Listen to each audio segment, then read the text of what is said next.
আলহামদুলিল্লাহ রব্বিল আলামিন ওয়াল আকিবাতু লিল মুত্তাকিন ওয়াসসালাতু ওয়াসসালামু আলা নাবিয়্যিনা মুহাম্মদ সাল্লাল্লাহু আলাইহি ওয়াসাল্লাম ওয়া আলা আলিহি ওয়া আসহাবিহি আজমাইন।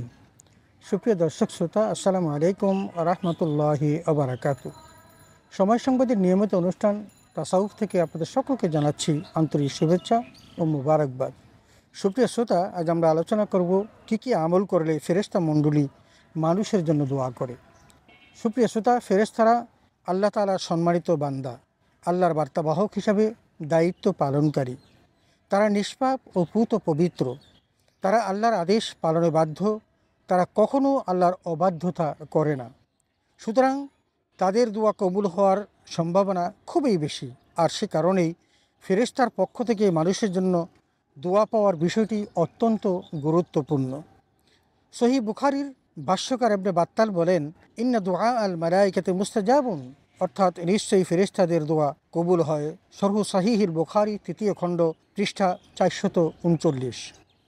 অতএব আমাদের জানা দরকার কোন কোন আমল করলে ফেরেশতা মণ্ডলী মানুষের জন্য দোয়া করে। সুপ্রিয় শ্রোতা, আমরা বিষয়টিকে সহজবোধ্য করার জন্য এবং আমাদের দর্শক শ্রোতাদের বোঝার জন্য আমরা 8টি ভাগে বিন্যস্ত করেছি এবং 8টি বিষয়কে এখানে উপস্থাপন করেছি, যাতে করে এই 8টি বিষয়ের উপর মানুষ আমল করতে পারে এবং ফেরেশতা মণ্ডলীর দোয়ার অংশীদার হতে পারে। 1 নম্বর, মানুষকে দ্বীনি ইলম শিক্ষা দিলে। 2 নম্বর, জামাতের প্রথম কাতারে সালাত আদায় করলে। 3 নম্বর, রাসূল সাল্লাল্লাহু আলাইহি ওয়াসাল্লামের প্রতি দরুদ পাঠ করলে। 4 নম্বর, রোগীর সেবা যত্ন করলে। 5 নম্বর, রোজার জন্য সেহরি খেলে। 6 নম্বর, কাতারের ডান দিকে সালাত আদায় করলে। 7 নম্বর, নামাজের স্থানে বসে থাকলে। এবং 8 নম্বর, কাতারের মাঝখানের ফাঁকা জায়গা পূরণ করলে। সুপ্রিয় শ্রোতা, আসুন আমরা এর বিস্তারিত শুনি। 1 নম্বর, মানুষের দ্বীনি ইলম শিক্ষা দিলে। আমরা জানি যে দ্বীনি ইলম শিক্ষা দেওয়া ফরজ কাজ। দুনিয়ার জীবনে যারা দ্বীনি ইলম শিক্ষা দেয়, আল্লাহর কাছে তারা অত্যন্ত প্রিয়ভাজন, আল্লাহর অত্যন্ত পছন্দের। রাসূল আকরাম সাল্লাল্লাহু আলাইহি ওয়াসাল্লাম বলেছেন, তলাবুল ইলমে ফারিদা, জ্ঞান শিক্ষা করা ফরজ। অতএব এই ইলম শিক্ষা যারা দিবেন তাদেরকে ফেরেশতারা দোয়া করবেন। আসুন আমরা হাদিসখানা একটু দেখে আসি। হযরত আবু উমামা বর্ণিত হাদিসে রাসূল আকরাম সাল্লাল্লাহু আলাইহি ওয়াসাল্লাম ইরশাদ করেছেন, ইন্নাল্লাহা ওয়া মালাইকাতাহু হাত্তান নামলাতা ফি হুজরিহা ওয়া হাত্তাল হুতা ফিল বাহরি লা ইয়াসুল্লুনা আলা মুআল্লিমিন নাসিল খাইর। অর্থাৎ নিশ্চয়ই আল্লাহ তাআলা রহমত বর্ষণ করেন এবং ফেরেশতা মণ্ডলী এমনকি গর্তের পিপিলিকা এবং সাগরের মাছ ওই ব্যক্তির জন্য রহমত ও মাগফিরাতের দোয়া করেন যে মানুষকে কল্যাণকর শিক্ষা তথা ইলমে দ্বীন শিক্ষা দেয়। সুনানে তিরমিজি হাদিস 2609। 2 নম্বর, জামাতের প্রথম কাতারে সালাত আদায় করা। সুপ্রিয় শ্রোতা, জামাতের সাথে সালাত আদায় করা অত্যন্ত ফজিলতপূর্ণ কাজ এবং সেই সাথে যদি কেউ জামাতের প্রথম কাতারে অংশগ্রহণ করতে পারে তাহলে সেই ব্যক্তিকে ফেরেশতারা দোয়া করবেন। আসুন আমরা হাদিসখানা একটু জেনে আসি। হযরত বারা ইবনে আজিব রাদিয়াল্লাহু তাআলা আনহু বর্ণনা করেন, আমি রাসূল আকরাম সাল্লাল্লাহু আলাইহি ওয়াসাল্লামকে বলতে শুনেছি, ইন্নাল্লাহা ওয়া মালাইকাতুহু ইউসাল্লুনা আলাস সাফিল আউয়াল, অর্থাৎ নিশ্চয়ই আল্লাহ তাআলা রহমত বর্ষণ করেন এবং ফেরেশতা মণ্ডলী রহমতের জন্য দোয়া করেন প্রথম কাতারে সালাত আদায়কারীর জন্য। সুনানে ইবনে মাজাহ হাদিস নং 987। 3 নম্বর, রাসূল সাল্লাল্লাহু আলাইহি ওয়াসাল্লামের প্রতি দুরূদ পাঠ করা। রাসূলের প্রতি দুরূদ পাঠ করা অত্যন্ত ফজিলতের কাজ। রাসূল আকরাম সাল্লাল্লাহু আলাইহি ওয়াসাল্লামের অসংখ্য হাদিস থেকে আমরা জানতে পেরেছি, কোনো ব্যক্তি যদি রাসূল আকরাম সাল্লাল্লাহু আলাইহি ওয়াসাল্লামের উপর দরুদ পাঠ করে, আল্লাহ রাব্বুল আলামিন তাকে 10টি রহমত দান করেন, তার 10টি গুনাহ মাফ করেন এবং তার সম্মান 10 গুণ বৃদ্ধি করেন। শুধু তাই নয়, আমরা এই হাদিস থেকে জানব যে ফেরেশতারা পর্যন্ত ওই ব্যক্তির প্রতি দোয়া করবেন যেই ব্যক্তি রাসূল সাল্লাল্লাহু আলাইহি ওয়াসাল্লামের প্রতি দুরূদ পাঠ করে। আব্দুল্লাহ বিন আমির বিন রাবিয়া রাদিয়াল্লাহু তাআলা আনহু তার পিতা থেকে বর্ণনা করেন, তিনি বলেন, আমি রাসূল সাল্লাল্লাহু আলাইহি ওয়াসাল্লামকে মিম্বরে দাঁড়িয়ে বক্তব্যরত অবস্থায় বলতে শুনেছি। তিনি বলেছেন, মা মিন আবদিন ইউসাল্লি আলাইয়া সালাতান ইল্লা সাল্লাত আলাইহিল মালাইকাতু মা দামা ইউসাল্লি আলাইয়া ফালিয়ুকিলনা ওয়ালিযালিকা আও লিয়াকসিরা। অর্থাৎ যে ব্যক্তি আমার প্রতি দুরূদ পাঠ করবে, ফেরেশতা মণ্ডলী তার জন্য দোয়া করবে। তারা ততক্ষণ পর্যন্ত দোয়া করে যতক্ষণ সে দুরূদ পেশ করতে থাকে। সুতরাং কম হোক আর বেশি হোক, সে যা ইচ্ছা দুরূদ পাঠ করতে পারে। সহিহুল জামে হাদিস নম্বর 5744। সুপ্রিয় শ্রোতা, রোগীর সেবা যত্ন করলে। আমরা জানি রোগীর সেবা যত্ন করা অত্যন্ত পুণ্যময় কাজ, কিন্তু তারপরও রাসূল আকরাম সাল্লাল্লাহু আলাইহি ওয়াসাল্লামের এই হাদিসখানাতে আমরা দেখি যে রোগীর সেবা যত্ন করলে ফেরেশতারা তাদের জন্য দোয়া করবেন। যেমনটি রাসূল আকরাম সাল্লাল্লাহু আলাইহি ওয়াসাল্লাম ইরশাদ করেছেন, মা মিন মুসলিমিন ইয়াউদু মুসলিমান ইল্লা ইবতাআসাল্লাহু লাহু সাবঈনা আলফা মালাকিন ইউসাল্লুনা আলাইহি আইয়া সাআতিন মিনান নাহারি কানাত হাত্তা ইউমসিহা ওয়া আইয়ু সাআতিন মিনাল লাইলি কানাত হাত্তা ইউসবিহা। অর্থাৎ কোনো মুসলিম যদি অন্য কোনো মুসলিম রোগীর সেবা যত্ন করে, তাহলে আল্লাহ তাআলা তার নিকট 70,000 ফেরেশতা প্রেরণ করেন যারা তার জন্য দোয়া করতে থাকে। সে ব্যক্তি দিনের যে কোনো সময় রোগীর পরিচর্যা করে থাক না কেন, সন্ধ্যা পর্যন্ত ফেরেশতা মণ্ডলী তার জন্য দোয়া করে।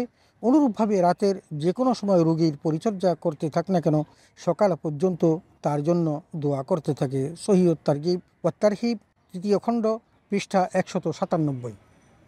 5 নম্বর, রোজার জন্য সেহরি খেলে। রাসূল আকরাম সাল্লাল্লাহু আলাইহি ওয়াসাল্লাম সেহরির কথা বলতে গিয়ে বলেছেন যে তাসাহুরু ফাইন্নাহু ফিস সুহুরি বারাকা, তোমরা সেহরি খাও কারণ সেহরির মধ্যে বরকত রয়েছে।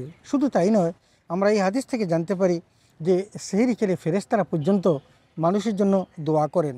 আবু সাঈদ খুদরি রাদিয়াল্লাহু আনহু বর্ণিত হাদিসে রাসূল আকরাম সাল্লাল্লাহু আলাইহি ওয়াসাল্লাম ইরশাদ করেন, সেহরি খাওয়া বরকতের বিষয়, তোমরা তা পরিত্যাগ করো না, এমনকি এক ঢুক পানি পান করে হলেও, কারণ ইন্নাল্লাহা আযজা ওয়া জাল্লা ওয়া মালাইকাতুহু ইউসাল্লুনা আলাল মুতাসাহহিরিন, নিশ্চয়ই আল্লাহ তাআলা যাহারা সেহরি খায় তাদের প্রতি রহমত বর্ষণ করেন এবং ফেরেশতা মণ্ডলীও তাদের জন্য দোয়া করেন। মুসনাদে আহমদ হাদিস 1187। 6 নম্বর, কাতারের ডান দিকে সালাত আদায় করলে। সুপ্রিয় শ্রোতা, ইমাম সাহেবের ডান দিক এবং বাম দিক উভয় দিকেই কিন্তু নামাজের জন্য মুসল্লি দাঁড়িয়ে থাকেন, কিন্তু ডান দিকে যারা সালাত আদায় করেন তাদের জন্য ফেরেশতা মণ্ডলী দোয়া করেন। তেমনটি একটা হাদিস আমরা এখানে দেখেছি। হযরত আয়েশা সিদ্দিকা রাদিয়াল্লাহু তাআলা আনহা বর্ণনা করেন, রাসূলুল্লাহ সাল্লাল্লাহু আলাইহি ওয়াসাল্লাম ইরশাদ করেছেন, ইন্নাল্লাহা ওয়া মালাইকাতাহু ইউসাল্লুনা আলা মায়ামিনিস সুফুফ, অর্থাৎ নিশ্চয়ই আল্লাহ তাআলা রহমত বর্ষণ করেন এবং ফেরেশতা মণ্ডলী রহমতের দোয়া করেন ওই সকল ব্যক্তির জন্য যারা কাতারের ডান পাশে সালাত আদায় করে। সুনানে আবু দাউদ হাদিস নং 578। 7 নম্বর, নামাজ স্থানে বসে থাকলে। একজন মানুষ নামাজ আদায় করে আবার আরেকটি নামাজের জন্য যে বসে থাকে, এটা অত্যন্ত সওয়াবের কাজ। বিশিষ্ট সাহাবী হযরত আবু হুরায়রা রাদিয়াল্লাহু তাআলা আনহু বর্ণনা করেন, রাসূলুল্লাহ সাল্লাল্লাহু আলাইহি ওয়াসাল্লাম বলেছেন, লা তাযালুল মালায়েকাতু তুসাল্লি আলা আহাদিকুম মা দামিন ফি মাসজিদিহি আল্লাহুম্মা গফির লাহু আল্লাহুম্মা আরহামহু। অর্থাৎ তোমাদের কোনো ব্যক্তি যতক্ষণ মসজিদের ভিতরে অবস্থান করতে থাকে ততক্ষণ পর্যন্ত ফেরেশতা মণ্ডলী তার জন্য এই বলে দোয়া করতে থাকে, হে আল্লাহ তাকে ক্ষমা করে দাও, হে আল্লাহ তার প্রতি রহম করো। আল মৌজামুল কবির তাবারানি হাদিস 14। 8 নম্বর, কাতারের মাঝখানের ফাঁকা জায়গা পূরণ করলে।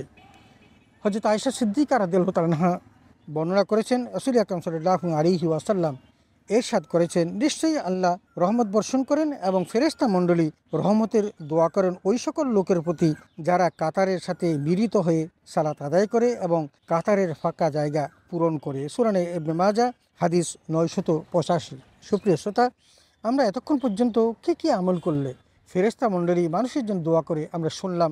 আমরা দেখতে পেলাম যে মানুষকে দ্বীনের ইলম শিক্ষা দিলে, রাসূলের প্রতি দুরূদ পাঠ করলে, জামাতের প্রথম কাতারে সালাত আদায় করলে, রোগীর সেবা যত্ন করলে, রোজার জন্য সেহরি খেলে, কাতারের ডান দিকে সালাত আদায় করলে, নামাজের স্থানে বসে থাকলে এবং কাতারের মাঝখানের ফাঁকা জায়গা পূরণ করলে আল্লাহ তাআলা ফেরেশতাদের দোয়া নসিব করবেন। আসুন আমরা বিষয়গুলো একটু আমল করার চেষ্টা করি। বিষয়টা কোনো কঠিন নয়, কিন্তু কাজটা যদি আমরা করতেই পারি তাহলে আল্লাহর পুত পবিত্র ফেরেশতারা কিন্তু আমাদের জন্য দোয়া করবেন এবং তাদের দোয়া একেবারেই কবুল হবে, কারণ তারা কখনো পাপ করেন না, আল্লাহর পবিত্রতার বাহিরে কোনো কাজ করেন না, আল্লাহর নির্দেশের বাহিরে কোনো কাজ করেন না। অতএব আসুন আমরা যেন ফেরেশতাদের দোয়ার অংশীদার হতে পারি এবং এই সমস্ত আমলগুলো করে ফেরেশতাদের দোয়ার অংশীদার হয়ে জান্নাত লাভ করতে পারি। আল্লাহ তাআলা আমাদের সকলকে সে তৌফিক দান করুন, আমিন। ওয়া আখিরু দাওয়ানা আলহামদুলিল্লাহি রাব্বিল আলামিন। আসসালামু আলাইকুম ওয়া রাহমাতুল্লাহি ওয়া বারাকাতুহু।